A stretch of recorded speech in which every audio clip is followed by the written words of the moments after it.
ব্রাজিলের প্রাথমিক বিশ্বকাপ দলে থাকছেন নেইমার এস্তেভাও।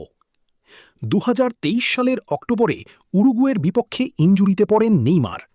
এরপর থেকে আর জাতীয় দলে খেলতে পারেননি তিনি। কার্লো আনচেল্লোত্তি ব্রাজিলের কোচ হওয়ার পর কোনো স্কোয়াডেই নেইমারের জায়গা হয়নি। আসন্ন বিশ্বকাপ দলেও এই মহাতারকার জায়গা পাওয়া নিয়েও রয়েছে শঙ্কা।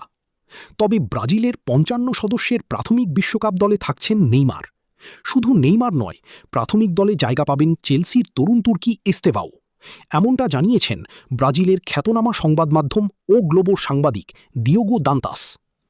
ফিফার নিয়ম অনুসারে সোমবার ১১ মে তারিখের মধ্যে প্রতিটি দলকে ৩৫ থেকে ৫৫ জনের একটি প্রাথমিক তালিকা জমা দিতে হবে।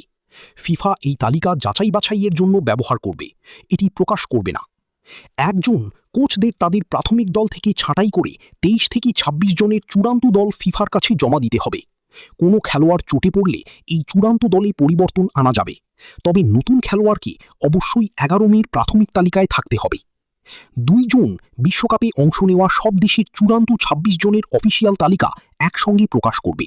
তবে দেশগুলো চাইলে এই তারিখের আগেই নিজেদের মতো করে চূড়ান্ত দল ঘোষণা করে দিতে পারে।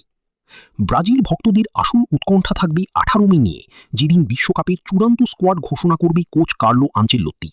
তিনি ইঙ্গিত দিয়েছেন নেইমার নিজেকে ফিট প্রমাণ করতে পারলে ১৮ মের ২৬ সদস্যের চূড়ান্ত দলে জায়গা পাবেন। অন্যদিকে চেলসির তরুণ তুর্কি এস্তেভাও বর্তমানে পালমেইরাসের সুযোগ সুবিধা ব্যবহার করে হ্যামস্ট্রিং চোট থেকে সেরে ওঠার চেষ্টা করছেন। তবে রিয়াল মাদ্রিদের ২ তারকা এডার মিলিতাও ও রদ্রিগো চোটের কারণে বিশ্বকাপ থেকে পুরোপুরি ছিটকে গেছেন।